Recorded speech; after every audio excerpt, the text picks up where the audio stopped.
My name is Abbas Haidari. I am a family doctor at University of Illinois at Chicago College of Medicine. I'm also the assistant dean for curriculum. It helps plan educational activities for medical students. And I'm here today to send you a very clear message that it gets better. My name is Callie. I'm one of the presidents of Queers and Allies group here on campus at UIC College of Medicine. And I've gathered a bunch of my classmates, some gay, some straight, some probably in the middle, and they just don't know it yet, who just wanted to share their stories with you and let you know that, we've all been through different experiences, a lot bad, a lot good, but it does get better. My name is Justin Fiala. I'm one of the co-presidents of Queers and Allies in Medicine here at UIC College of Medicine. My name is Matt. I work at UIC's College of Medicine. Hi, my name is Katie Duffy, and I'm a first-year medical student at University of Illinois at Chicago. Hello, I'm Felix. I'm a second-year medical student here. Hi, I'm Will. My name is Sarah Byrne. Hi, I'm Louisa. My name is Iman. I'm Stephanie Galatano. I'm Julie. I'm Andy Siz. My name is Sophia Rodriguez. And I really wanted to talk to you guys today because I heard from my classmates about all these really intense and really saddening things that happened, and I felt like I wanted to do something about it. So I just want to address myself to any LGBTQ teens out there who are feeling really badly about themselves, as I did. I'm doing this today because the suicides that took place over the fall and summer of last year broke my heart so intensely that I wanted to see if there's anything that I can do to speak to those who might be considering suicide today. When I heard that people were committing suicide because of being gay or LGBT, that reminded me a lot of my own stories. I don't know who you are, but I don't really need to know who you are to know what bullying does to you and what it does to the people around you and how destructive it can be. Bullying is not okay. Bullying is abuse, and you don't deserve it. Nobody deserves abuse. Growing up is hard no matter what happens, and no one should have the right to make you feel disappointed or question yourself. Nobody really has that right. I really believe everyone has something special to contribute. I definitely grew up in an environment where closed-mindedness was definitely the norm, and I witnessed a lot of bullying that was just totally ridiculous and kind of felt a lot different. I suddenly felt like an outsider in a place full of unaccepting people. And it was hard for me. In high school, the biggest problem is all your peers are trying to fit you into a mold that they think is quote-unquote normal. I came from a very conservative family. Both parents, were really open to a lot of things in life. Grew up in really diverse neighborhoods in Chicago, but ultimately were completely unaccepting, or so it seemed at the time. I did come from a sort of mentally persuasive and coerced environment. I grew up, in the South with like your typical Black, Southern, very religious parents. And in that type of environment where being gay meant you're gonna go to hell, that you're equal to, a Sodom and Gomorrah, like immoral type, that you've chosen that lifestyle that's just wrong.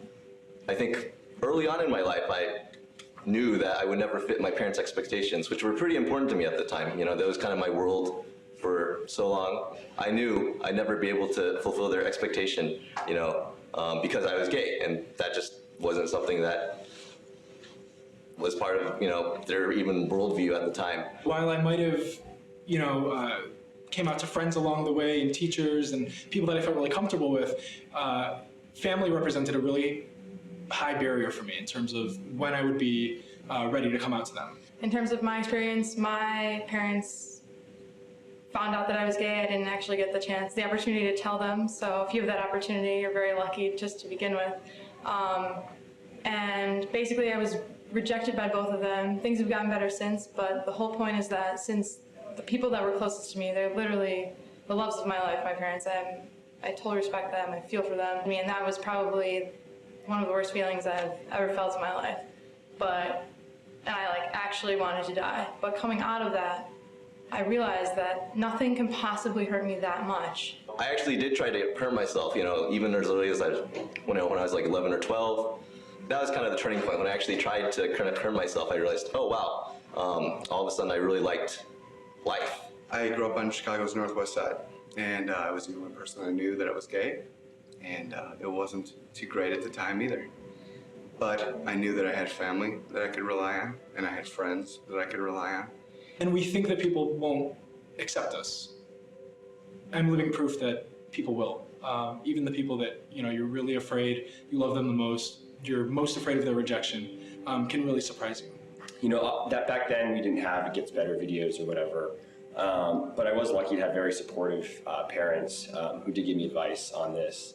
I remember my mom told me one day, you know, this is it for this guy, you know, this is the high point of his life, whereas yours is, you know, in the future. I know what it's like to wonder if God hates you, to realize that you're different than anyone else, than everyone else, and to really wish that that wasn't the case. And I know what it's like to contemplate ending it all because you can't deal with the shame. But importantly, I know what it's like on the other side.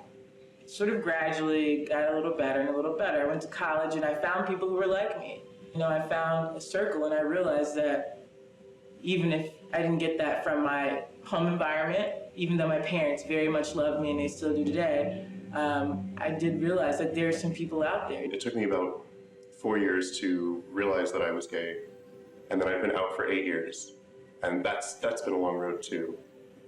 Made some amazing friends. I've had some fantastic experiences, and I wouldn't have changed a single thing about it. I'm happily partnered to a woman that I met 9 years ago. And 5 years ago, we united our lives together in a ceremony. 2 years ago, we had a baby boy who's now the love of our lives. I've been out of the closet for about 4 years, and I can honestly tell you that these have been the best 4 years of my life, not being able to have to hide stuff from anybody. And being out, I think, is one of the most positive things that I've done in my entire life. I think being honest with myself has allowed me to more actively pursue my goals and aspirations in life, including becoming a physician. I've been pretty open about my sexual orientation throughout my medical training, including medical school, undergrad, and some of high school. In fact, some of my best mentorship has come about from queer people that I've known. You know, and I actually really struggle to think of ways that my training has been negatively affected by being out, especially since I enjoy being you know, open and comfortable with who I am.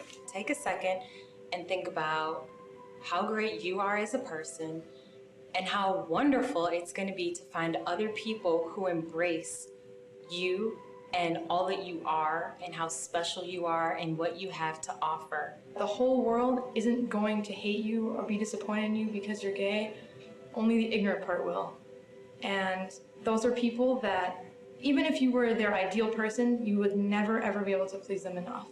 Sometimes people don't understand you or you feel like you don't belong, but I guess you should always just keep in mind that there's a bigger picture. You can choose to or not choose to connect with people as you get through your life. And as long as you stay strong and believe in yourself and work on yourself being a better person, you're gonna get ahead, no question about it.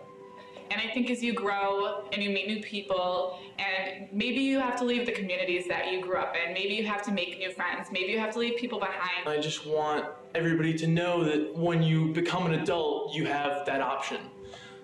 You have the option to distance yourself from the small-minded people that loom very large. When you're older, life is kind of what you make out of it. And so, you know, this gave me the reason to look forward to the future and just know that it does get better. And you can look around and read the media and the internet, hopefully will help guide you on that many people are realizing that it's about the quality of the person and how good your heart is, and not necessarily who you love. It just comes to a point where you're your own person and you have to let your light shine. It's the happiness that you deserve to have, and don't let someone else take that away from you. I want you to know that we're all here for you. There are people out there looking for you, wanting to help you. You know, us included here, we all want to help you. I care about you. We all care about you.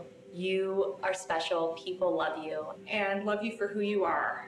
and it's gonna get better because you're there. The world needs more people like you. And don't deprive the world of whatever you have to offer.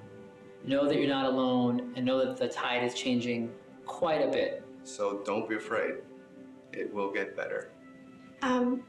When these suicides happened over the fall and the summer, the outpouring from the gay and lesbian community was so intense that I've never been so proud.